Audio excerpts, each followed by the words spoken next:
back to That Horror Couple. I'm Kaylee. And I'm Rob. And we just got back from seeing A24's Talk to Me. A24, Yes. A24, did it again, man. Yes, they're so awesome. Their movies are amazing. Horror can still be scary. Yes, it can, especially Australian horror. Dude, this stuff, oh, good day, mate. Yeah, like the Babadook.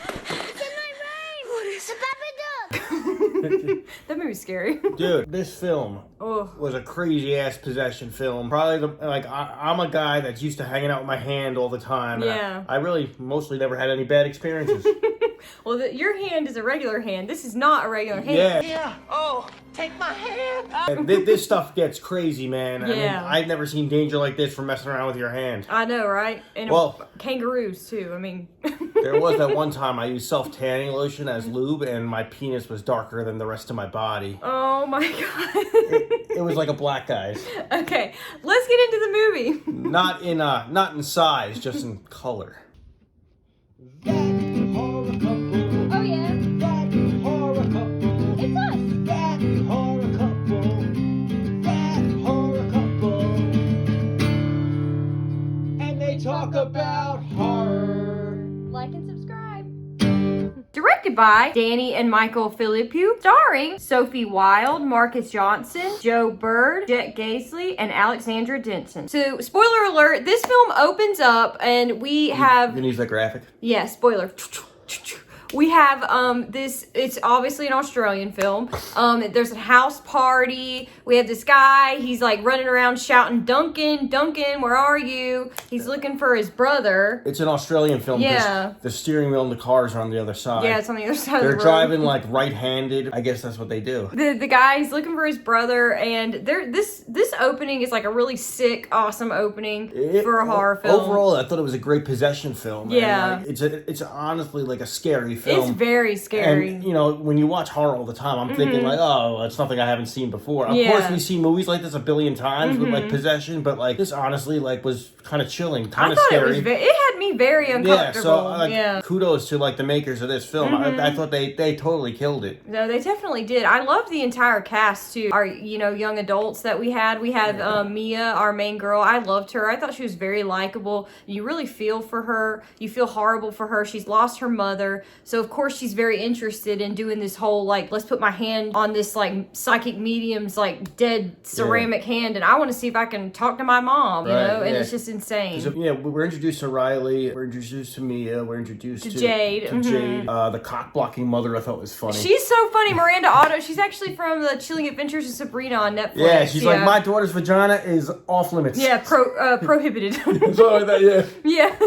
No, she was great. I loved it. Basically, the plot of the movie is, Mia, Riley, and Jade, they go to their friend's house. They're having a party. They make a joke out of this, they have this ceramic hand, and basically they say, put your hand on the ceramic hand and invite it to talk to you, let it in. They're just asking for a problem. Yeah. I mean, that's so scary. And I gotta say, jumping into the legs, man, right when they started messing around with this hand at the party, it was like jump scare city. Oh my God, that freaked me out. The music was creepy and high-ass pitch. It made like my balls tingle. Yeah. And like, dude, it was scary. It was very scary. I was like, wow. Not many movies get me like that. No, anymore, I know. Yeah, So- not many movies like really like chill you to the bone like this one did. The scene where the younger brother, Riley, puts his hand on the ceramic hand, it is chilling. I won't go into details about it. You should check it he's out. the one that went to the hospital, right? Yes, he ends up that was brutal, very man. injured. It's a very brutal scene. It's very chilling. I definitely recommend you see this in theaters. That's the thing. They started messing around at the party, and eventually Mia, her mother died under suspicious circumstances. Yeah. They assumed it was a suicide. She doesn't believe her mom would do that. It's kind of like we find out the backstory of her mother. So eventually, they start doing something at their own house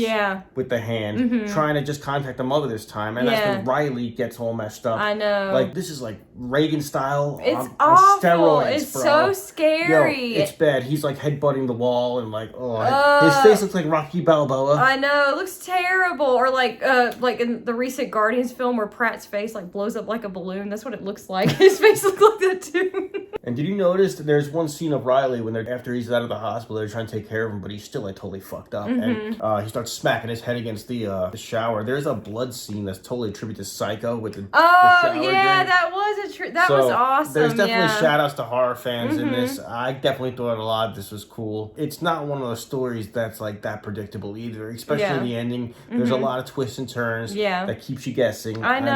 mean, you don't know how this is gonna end, and it's a good like mystery on like what happened to her mother. You know, she's trying to chase down like the truth. Yeah, find out what's really going on. Is she really speaking to her mother? But how at the can same she time, save Riley? She's trying to help Riley go to the other side. You know, she's got to go to the dark side, get Riley, and it's a whole possession, spooky, evil, demon thing. It's if you're into supernatural, spooky possession type horror, this is definitely the movie for you. Especially if you're an A24, you put those two things together.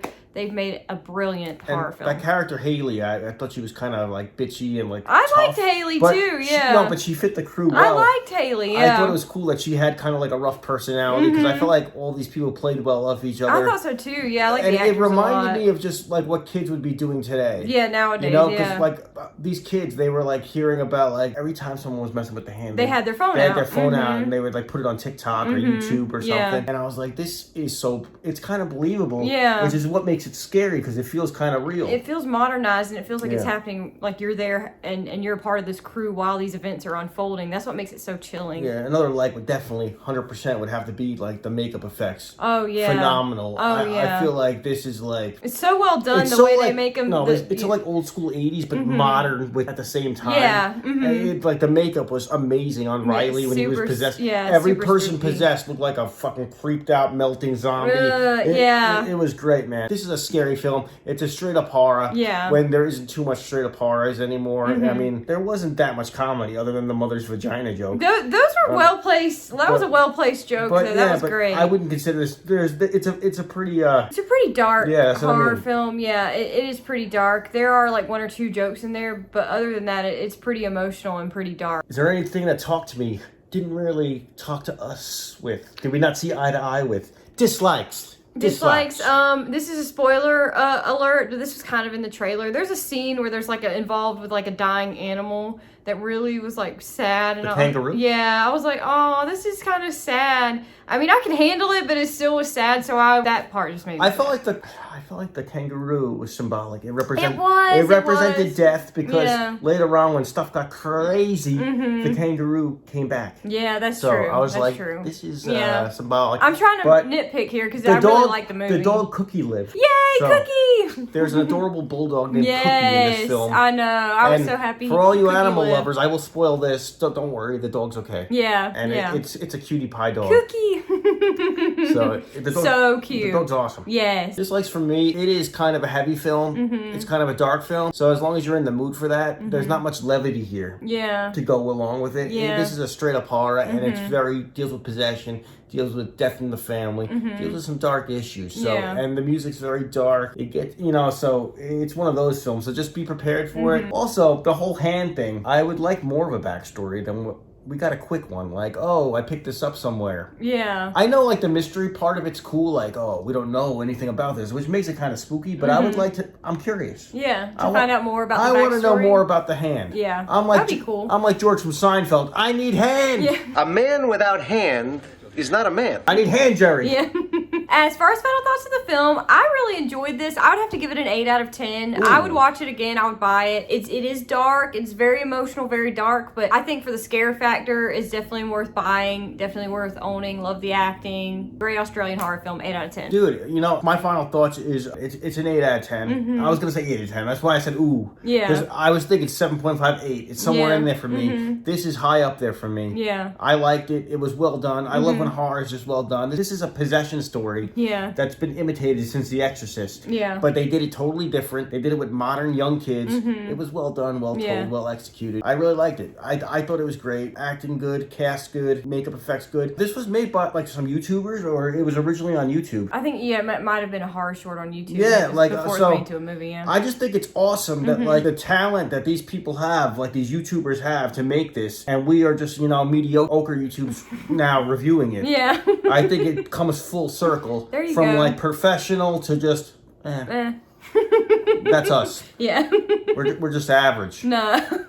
So if you guys have seen Talk to Me, please comment down below. Let us know your thoughts. Did you love it? Did you not? Make sure you're hitting that bell to be notified when we drop all of our new horror movie trailer reactions, horror movie reviews, all of our Walking Dead stuff. Make sure you like, comment, share, subscribe. Make sure you hit that super thanks if you're feeling generous, because we can now receive those, guys. I want money. Hit that super thanks. It's a heart with a dollar sign. Yeah. And if you don't hit the super thanks, don't talk to me. No. Bitch. And we hope you guys have a wonderful day. We'll see you guys soon. I really did masturbate with self-tanning lotion. Okay. It's a true story.